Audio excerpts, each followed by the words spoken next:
जब मैं ये लिख रहा था कि माइंड रीडिंग कुछ नहीं होती, बस कुछ ट्रिक्स करके इल्यूज़न क्रिएट करना होता है, तब एक हज़रत ने एक कहानी बताई कि कोई किसी का माइंड वाकई में पढ़ सकता है।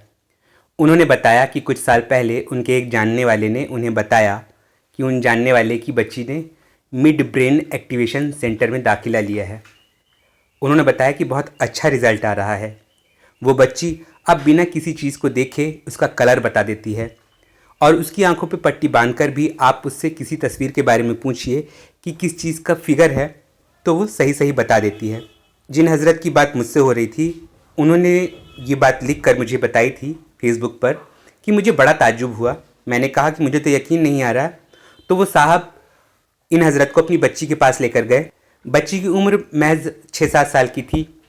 इन हज़रत ने उस बच्ची की आंखों पर अपने हाथों से पट्टी बांधी, फिर सवाल दागने शुरू किए। इन्होंने 2-4 अलग अलग रंग के कपड़े मंगवाए और पट्टी बांधे बच्ची से एक कपड़े के बारे में पूछा कि ये किस रंग का कपड़ा है। बच्ची ने सही सही बता दिया। फिर एक मैगज़ीन जिसमें तरह तरह के फ़ोटो थे वो लाई गई।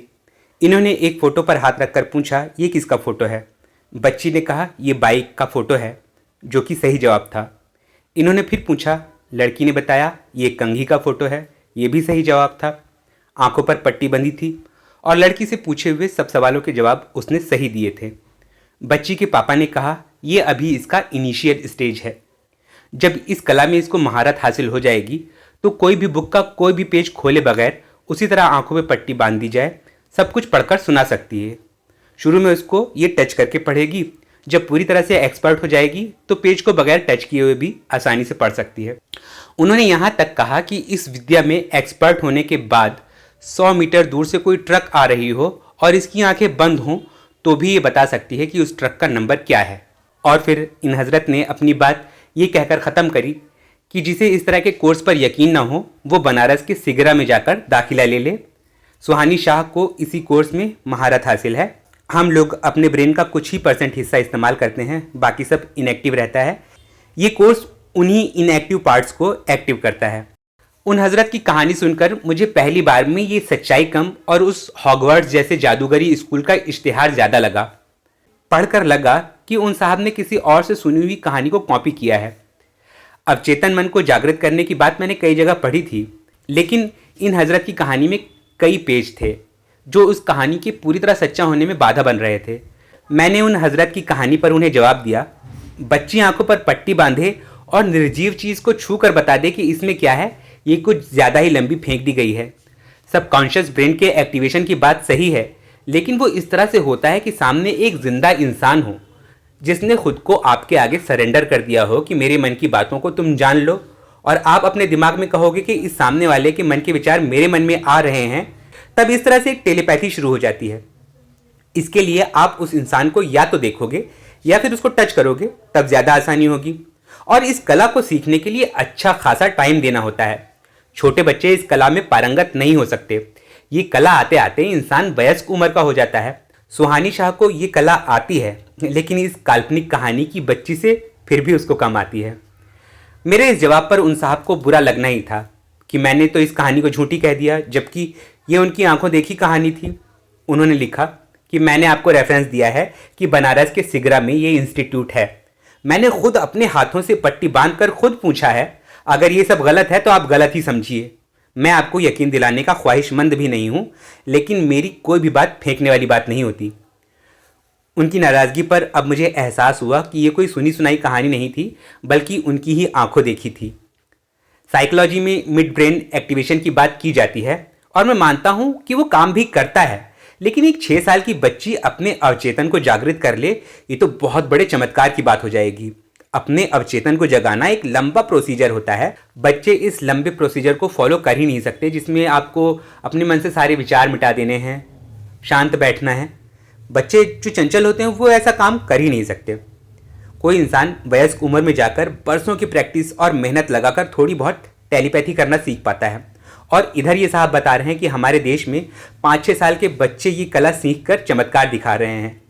हकीकत में इतनी छोटी बच्ची एक भी असामान्य कला दिखा दे तो हमारे देश में कोहराम मच जाएगा। ऐसी बच्ची को देवी का अवतार घोषित कर दिया जाएगा, उसका मंदिर बन जाएगा, उस पर चढ़ावा चढ़ाया जाने लगेगा, मीडिया इकट्ठी हो जाएगी। लेकिन यहाँ तो इतना सन्नाटा है, इसी से जाहिर हो रहा था कि इस कहानी में कोई गड़बड़ है।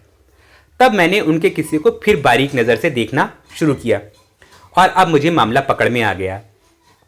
उन हज़रत ने अपना किस्सा जिन अल्फाज में शुरू किया था, सुराग उन्हीं अल्फाज में था कि उन हज़रत के दोस्त ने एक मिड ब्रेन एक्टिवेशन सेंटर में बच्ची के दाखिला लेने की बात बताई थी और बच्ची के 2 चमत्कार बताए थे कि आंखों पर पट्टी बांधकर भी वो किसी चीज़ का रंग बता देती है और किसी तस्वीर में क्या है ये बता देती है।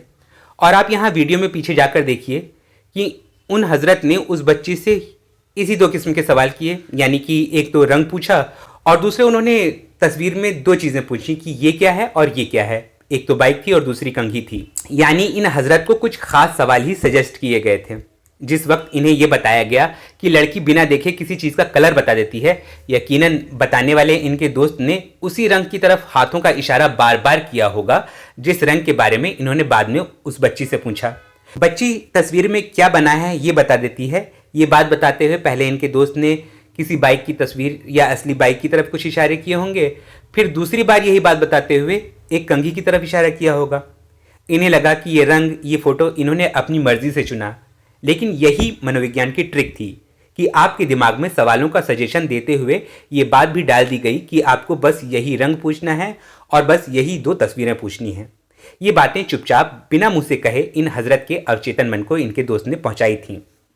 जिस तरह मैं अपनी पिछली वीडियो में आपको बता चुका हूँ कि मैंने ट्रिक लगाकर एक बंदे को लाल कलर सजेस्ट किया था, फिर उस बंदे ने अपने दिमाग में वही कलर सोचा था और मेरे ये कहने पर कि तुमने लाल रंग के बारे में सोचा था, वो बंदा हैरत में पड़ गया था कि मैंने उसके मन में छिपी बात को कैसे जान लिया था।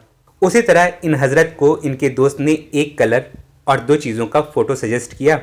यानी यहाँ मिड ब्रेन एक्टिवेशन नहीं बल्कि वही साधारण सी ट्रिक चलाई गई थी जिसके बारे में पिछली वीडियो में मैं आपको बता चुका हूँ। इस वीडियो का लिंक आपको आई कार्ड में दिख रहा होगा, आप जाके देख सकते हैं।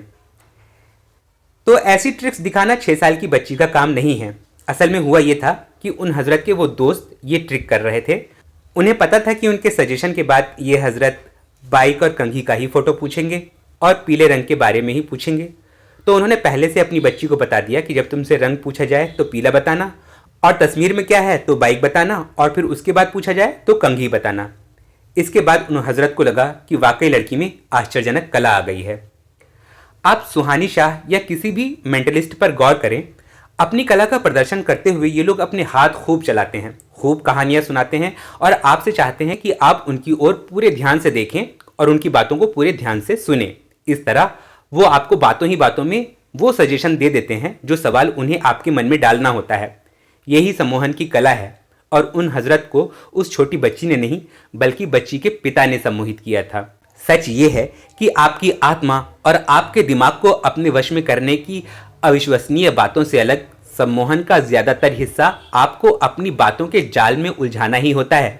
आप समझते हैं कि आपने हर चीज़ पूरे होशो हवास में समझी है, लेकिन सम्मोहन ये है कि जब आपका चेतन मन किसी सम्मोहित करने वाले इंसान के साथ सहयोग की भावना रखकर, ध्यान रखिए, सहयोग की भावना रखकर सम्मोहित करने वाले की बातें जब आपका चेतन मन सुनता और मानता है तो इसी वक्त आपका अवचेतन मन भी कुछ बातें उस सम्मोहित करने वाले इंसान से ग्रहण कर लेता है और आप पूरे होश में रहते हुए भी समझ नहीं पाते कि सवाल आपने नहीं पूछे थे बल्कि सामने वाले ने आपके मुंह से अपनी ही बातें निकलवाई हैं। कल की वीडियो में भी मैंने आपको बताया था कि जब आप सम्मोहित होने के लिए सामने वाले के आगे सरेंडर कर देते हैं तब आप सम्मोहित होते हैं। यानी जब आपका चेतन मन इस बात की सहमति देता है कि इस इंसान की बातें मैं मान लूं, तब आपका अवचेतन भी उस सम्मोहित करने वाले के कहे मुताबिक काम करने लगता है। अगर आप सम्मोहित ना होना चाहें तो ऐसी चमत्कार वाली बातें करने वाले के साथ किसी खेल को खेलने के लिए सहमत ही ना हो। उसकी परीक्षा लेने की बात भी आप ना सोचें, आपको वो कतई सम्मोहित कर ही नहीं सकेगा। कल की वीडियो में मैंने सम्मोहित करके लूटने वालों पर बनाई थी। ऐसी लूट से बचने का उपाय जानना चाहते हैं तो वो वीडियो भी आपके काम आएगी। आई बटन में उसका लिंक आ रहा है, आप लिंक पर क्लिक करके वो वीडियो भी देख सकते हैं। खैर, मेंटलिज्म एक कला है, इसमें चमत्कार जैसा कुछ नहीं। आप इसे खेल के तौर पर लें, इसे आस्था या विश्वास का विषय न बनाएं, वरना आप ठगी का शिकार हो सकते हैं। ये बात मैं आपसे कहता रहा हूँ और बार बार आपसे कहूँगा। शुक्रिया।